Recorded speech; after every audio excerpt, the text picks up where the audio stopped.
em Zacarias capítulo 7, irmãos. Nós vamos fazer a leitura de todo este capítulo. O livro do profeta Zacarias, capítulo 7.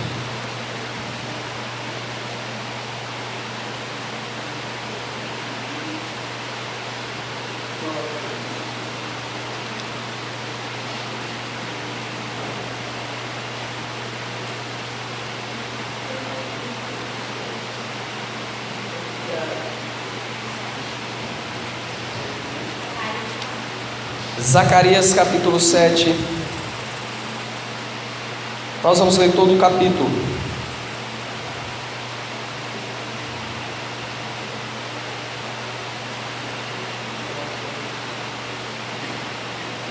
Amém, queridos? Você pode ficar de pé.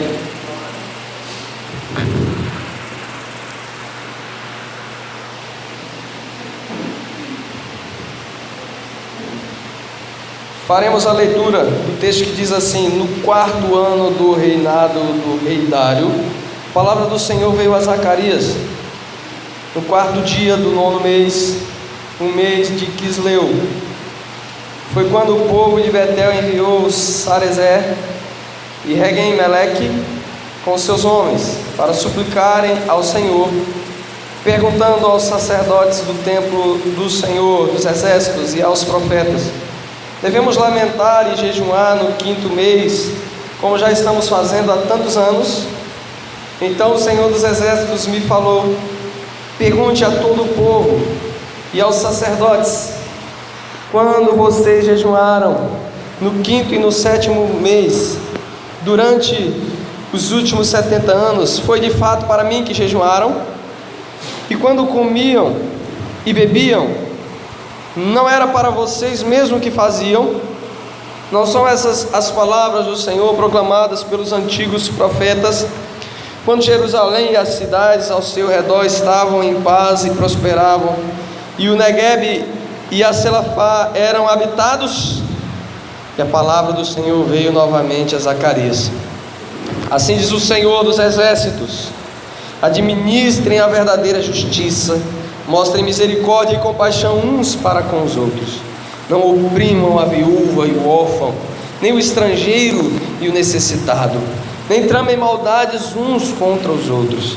Mas eles se recusaram a dar atenção, teimosamente viraram as costas e taparam os ouvidos, endureceram o coração e não ouviram a lei e as palavras que o Senhor dos exércitos tinha falado pelo seu Espírito por meio dos antigos profetas. Por isso o Senhor dos exércitos irou-se muito quando eu os clamei.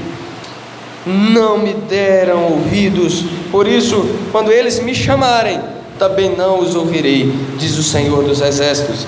Eu os espalhei com um vendaval entre nações que eles nem conhecem. A terra que deixaram para trás ficou tão destruída que ninguém podia atravessá-la. Foi assim que transformaram a terra aprazível em ruínas. Louvamos Deus, porque a tua palavra é maravilhosa, ela é acessível a nós, ela fala aos nossos corações. Traz vida a Deus, em nome de Jesus. Ó Pai, reverenciamos a tua presença neste lugar, que teu Espírito Santo seja exaltado, glorificado e revele a tua vontade em nossas vidas, em nome de Jesus. Amém. Fique à vontade, irmãos. O livro do profeta Zacarias é o livro mais escatológico, é o livro que mais fala sobre as coisas futuras do Antigo Testamento, e também é o profeta que mais profetizou acerca do Messias, acerca de Cristo Jesus. Aqui no texto nós temos uma comissão que foi enviada aos profetas, que foi enviada aos sacerdotes do templo, trazendo uma pergunta, uma dúvida consigo. Zacarias aqui profetizava no período onde o povo de Israel já havia retornado do cativeiro babilônico. Depois do cativeiro babilônico, o povo agora havia retornado dessa prisão social, E esse profeta também profetizou juntamente com o profeta Ageu, um pouquinho mais novo, foi contemporâneo de Ageu. E ele então profetiza agora para um povo que restou, para um remanescente, para um povo que vinha do cativeiro. E esse povo, por muitos anos, eles estavam praticando um jejum durante o 5º e o 7º mês, um jejum em lamento pelo que havia ocorrido, pela destruição do templo e também pela destruição pela morte do rei. E eles estavam ali, faziam aquele jejum, planteavam em favor disso que havia acontecido. Então, acabando-se retornando para Jerusalém, e agora o templo já reerguido novamente, porque o templo havia sido queimado, o templo reerguido, eles pensaram consigo: será que agora é necessário que façamos um jejum? Será que agora é necessário que continuemos a chorar e a lamentar por aquilo que aconteceu, sendo que agora nós estamos vivendo um novo tempo, agora o templo já foi reconstruído? Então gerou-se essa dúvida e foi levada essa comissão a esses profetas para perguntarem isso aos profetas. Então a resposta, a pergunta que foi feita no verso 3, dizendo: devemos lamentar e jejuar no 5º mês, como já estamos fazendo há tantos anos. A Bíblia diz aqui no verso 4 que a resposta do Senhor foi uma resposta com uma outra pergunta. Como era de costume, o Senhor Jesus, quando lhe faziam uma pergunta a qual ele sabia que a intenção do coração daquelas pessoas que perguntavam a ele não era uma intenção boa, ele retrucava com uma outra pergunta. Às vezes os fariseus chegavam a Jesus e perguntavam: é lícito fazer isso? Ou quem é o meu próximo? Essas perguntas, e Jesus geralmente respondia com uma outra pergunta. Aqui o Senhor Deus faz também essa pergunta, porque aqui refere-se a fariseus daquele tempo, a fariseus que eram religiosos, aqueles que faziam as suas práticas religiosas, mas o seu coração estava distante de Deus, a obediência de fato fugia deles.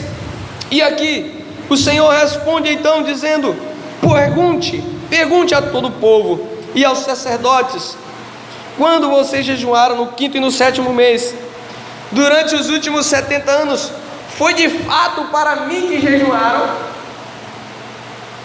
Então Deus aqui os confronta ao perguntar para aqueles homens se tudo que eles estavam fazendo, se todo aquele lamento, se todo aquele jejum, se toda aquela religiosidade era de fato para Deus, se não era para eles mesmos. Isso nos traz, irmãos, uma reflexão para nós que aqui estamos. Se na nossa espiritualidade, se nas nossas atitudes como cristãos, como crentes, como religiosos que somos, se as coisas que nós fazemos é de fato para o Senhor. Aqui ele fala de jejum, que é uma prática que nós devemos ter. Será que de fato nós estamos jejuando para o Senhor, ou estamos jejuando para nós mesmos? Muitas vezes nós agimos como espirituais, mas estamos longe disso, porque o Senhor conhece o nosso coração. Os fariseus também eram assim. No tempo de Jesus, os fariseus eram aqueles que eram dotados de conhecimento, conhecedores da lei, eram aqueles que falavam no templo, eram aqueles que supriam o povo com algumas dificuldades que o povo tinha, eram aqueles que eram espelho para o povo, que andavam com as vestimentas apropriadas, eram aqueles que estavam nas sinagogas, eram aqueles que guardavam o sábado. A Bíblia diz até que eles oravam nas esquinas em voz alta. Mas quando Jesus olhava para aqueles homens, ele disse: vocês não passam de sepulcro caiado.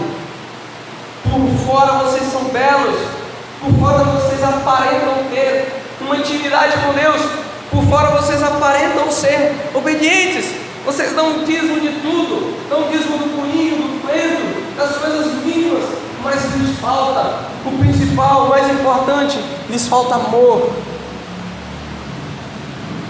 Jesus olhava para aqueles homens, para o coração deles, e não viam neles a verdadeira religião. Jesus fala: vocês devem sim praticar essas coisas, mas não deixem de praticar também estas. o amor ao próximo, o cuidado para com o próximo. E aqui nós temos a mesma cobrança da parte de Deus, quando Ele diz: vocês não jejuam para mim. Não é para mim que vocês jejuam, não é para mim que vocês comem, que vocês bebem. A Bíblia diz que tudo que nós devemos fazer, irmãos, deve ser para a glória de Deus. Quer comamos, quer bebamos, quer façais qualquer outra coisa, façais tudo para a glória de Deus. Se nós estamos aqui neste lugar, é para a glória de Deus. Se nós estamos aqui louvando a Deus, de fato é para a glória dele. Mas muitas vezes, mesmo estando no templo, mesmo estando na igreja, mesmo levantando as nossas mãos, às vezes o nosso coração está distante de Deus e nós estamos em desobediência. Era o que estava acontecendo com este povo, irmãos, porque o Senhor já havia dado uma lei a eles, Deus já havia dado uma ordenança a eles. Aqui no verso 7 diz: não são essas coisas as palavras, não são essas as palavras do Senhor proclamadas pelos antigos profetas, quando Jerusalém e as cidades ao seu redor estavam em paz e prosperavam, e o Neguebe e Selafá eram habitados. Aqui refere-se ao reino sul e ao reino norte. Deus já havia dito a eles, em tempo de prosperidade, em tempo de paz, o que eles deveriam fazer. Por meio de seus profetas, Deus tem falado conosco ainda hoje, irmãos. Por meio dos profetas do Senhor, por meio da sua palavra, nós temos aqui, irmãos, uma palavra onde o Senhor nos recorda nessa noite acerca da obediência, acerca do que devemos fazer. Deus quer que nós sejamos obedientes, irmãos. Não é simplesmente a fé que traz bênção, não é simplesmente a fé que traz milagres, é a obediência a Deus. A obediência, ela faz isso, ela traz tempos melhores, ela traz tempos de paz, ela traz tempos onde o Senhor manifesta a sua vontade sobre o seu povo. Nós vimos isso durante todo o percurso de Israel, e Ele fala diante deles: vocês têm a escolha em suas mãos, escolham me obedecer e vocês serão abençoados. Mas na medida em que vocês forem desobedientes, a maldição e as coisas ruins cairão sobre a vida de vocês.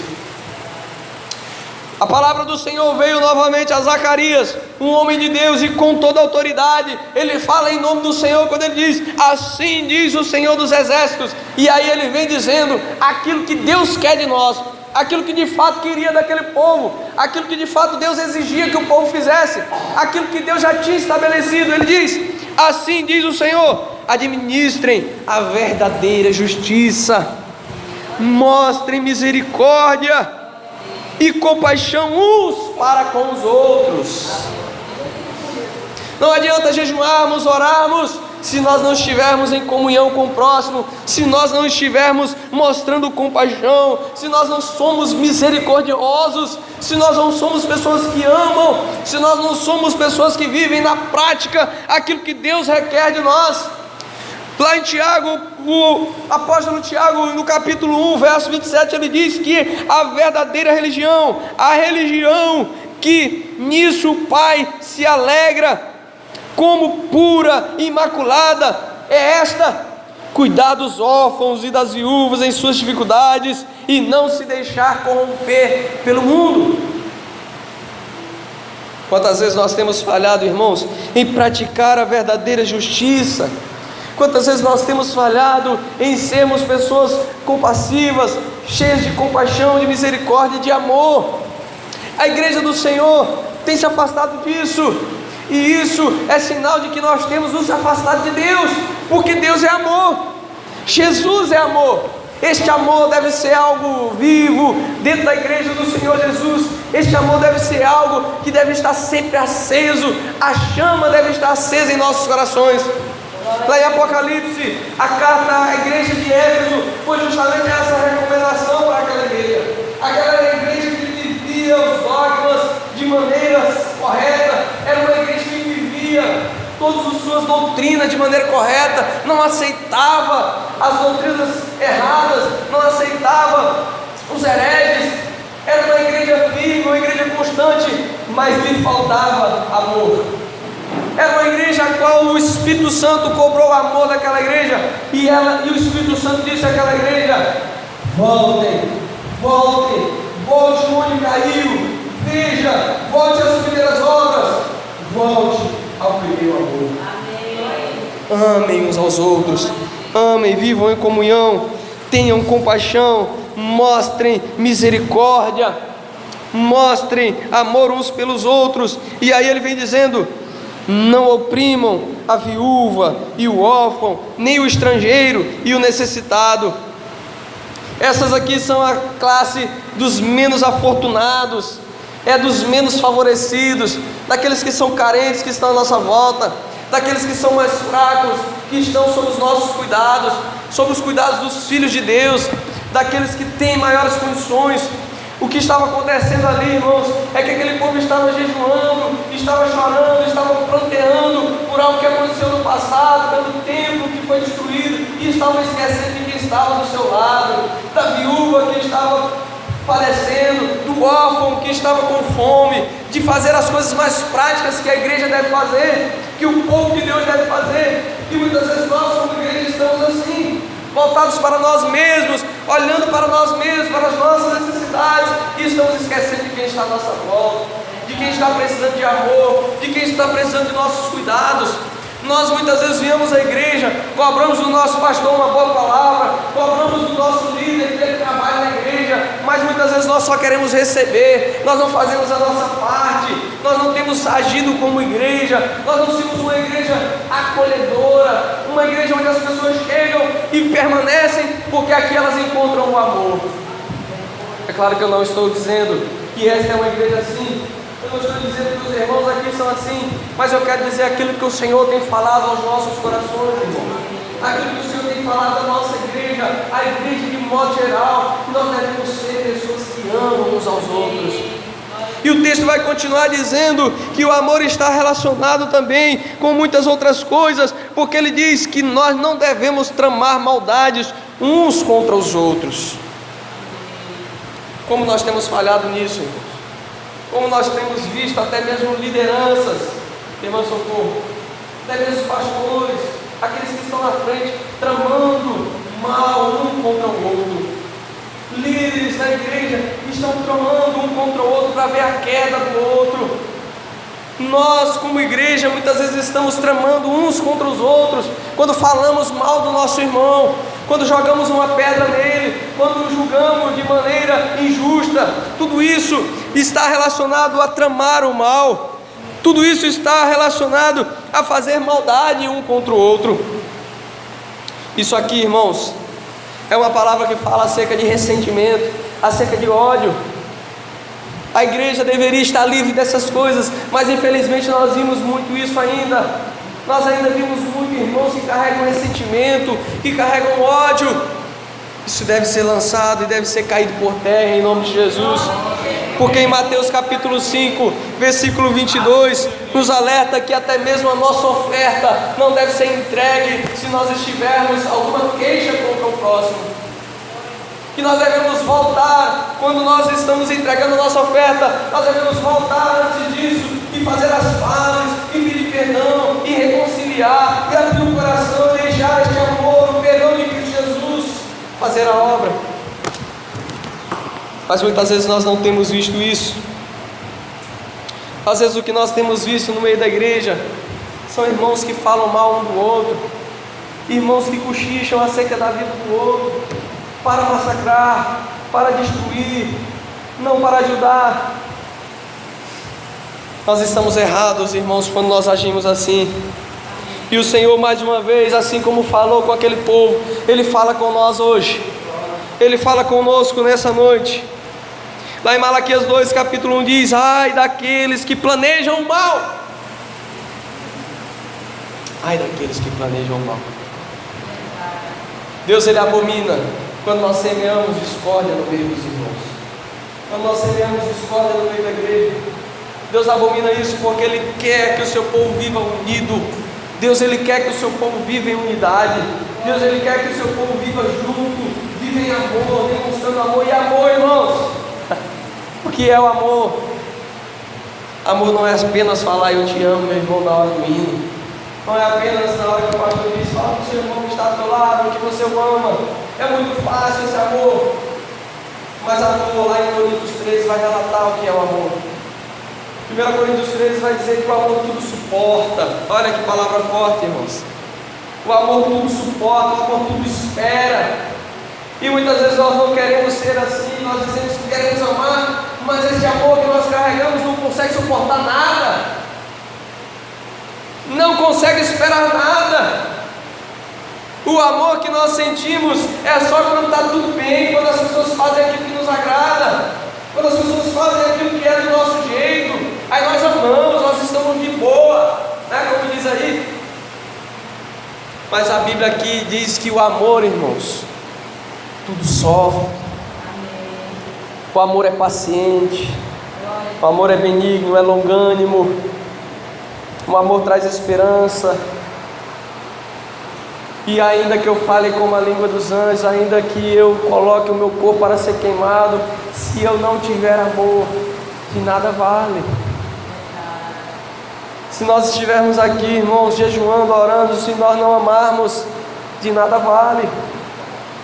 Se eu estiver praticando as coisas que são de rotineiras, que são do cristão, mas o meu coração está longe de Deus, eu não estou em obediência quando está relacionado ao amor. O povo estava dessa forma, irmãos, apenas como robôs, como cumprindo uma liturgia. Hoje é dia de jejum, então eu vou jejuar, mas o seu coração estava longe de Deus. O amor não havia transparecido ali naquele lugar. As pessoas padeciam uns dos lados das outras, as pessoas morriam, sofriam, choravam uns dos lados das outras, mas cada um vivia a sua vida, não estava nem aí. Eu estou fazendo o meu jejum, eu estou bem com Deus, será? A Bíblia diz nesse texto, irmãos, que são as coisas práticas que nós devemos fazer, que a igreja do Senhor, como a igreja do Senhor deve se comportar, como a igreja do Senhor deve agir, como a igreja do Senhor deve ser, como nós devemos ser. Preciso aprender a amar, irmãos. Preciso aprender a ser misericordioso. E isso é sacrifício. Isso é muitas vezes acabar com o nosso eu, com o nosso orgulho. Isso é muitas vezes nos levar a nos abaixar. Alguém disse que a porta não é só estreita, mas ela também é baixa, para que nós venhamos nos abaixar, nos humilhar para passar por ela. Jesus cobra isso de nós, que sejamos humildes. Aqui a palavra do Senhor diz que aquelas pessoas, que aqueles homens, que aqueles irmãos, que aquele povo, eles não haviam ouvido a voz de Deus, não haviam escutado aquilo que o Senhor tinha falado, eram desobedientes, fechavam os seus ouvidos, tapavam os seus ouvidos e não ouviram, eles endureceram o seu coração. A Bíblia diz isso, irmãos, no verso 12, que eles endureceram o coração e não ouviram a lei, não ouviram as palavras do Senhor. Quantas vezes, irmãos, nós temos ouvido aquilo que Deus tem falado conosco? Quantas vezes Deus tem falado por meio da sua palavra e nós estamos com o coração endurecido, nós estamos adiando as coisas, nós estamos carregando para o futuro. Depois eu faço isso, agora não é o tempo, depois eu obedeço ao Senhor, e a gente vai caminhando dessa forma, de maneira desobediente, e aí, irmãos, nós trazemos prejuízo para as nossas vidas, porque o texto fala das consequências aqui que são claras, daqueles que desobedecem ao Senhor. A Bíblia diz que o Senhor, Ele se ira, e aí quando nós somos desobedientes, nós trazemos para as nossas vidas a ira de Deus. Nós trazemos para as nossas vidas a ira do Senhor, assim como este povo trouxe para si a ira do Senhor. E aqui diz que as consequências é que quando eles chamaram, Deus não escutou.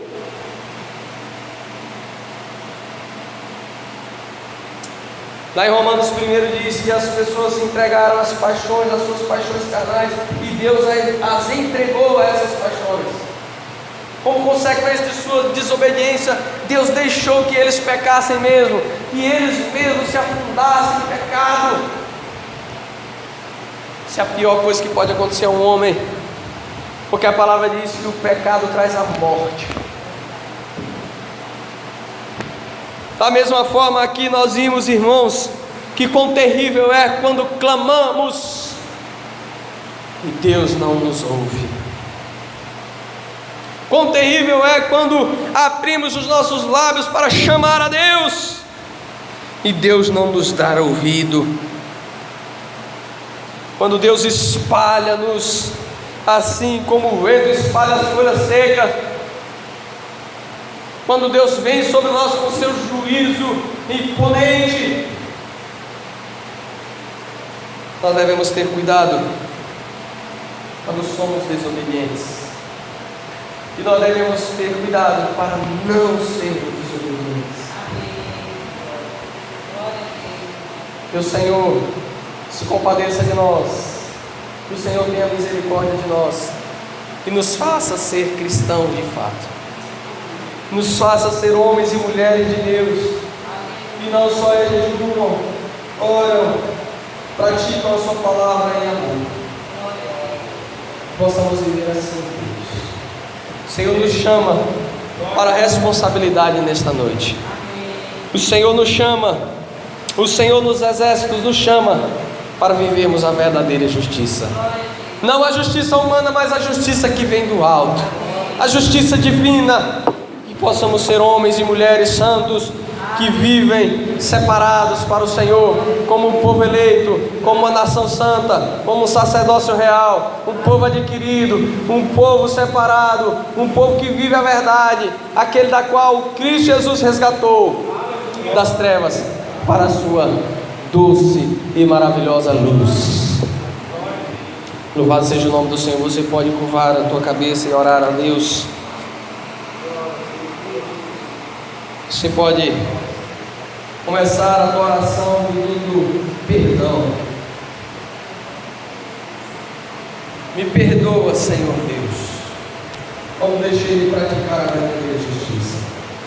Me perdoe, Senhor, quando deixei de amar as pessoas. Me perdoe, Senhor, quando não estendi a mão para o mais fraco, para o mais necessitado.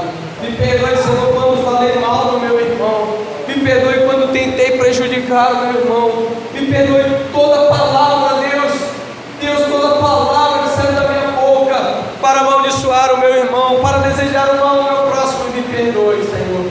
Me ajude a partir de hoje a viver uma vida íntegra, santa, louvável diante do Senhor, Deus. Ajude por meio do Teu Espírito Santo. Enche a Tua igreja, o Teu povo, a minha vida com Teu Espírito Santo, em o nome do Senhor Jesus Cristo, em nome de Jesus. Amém e amém.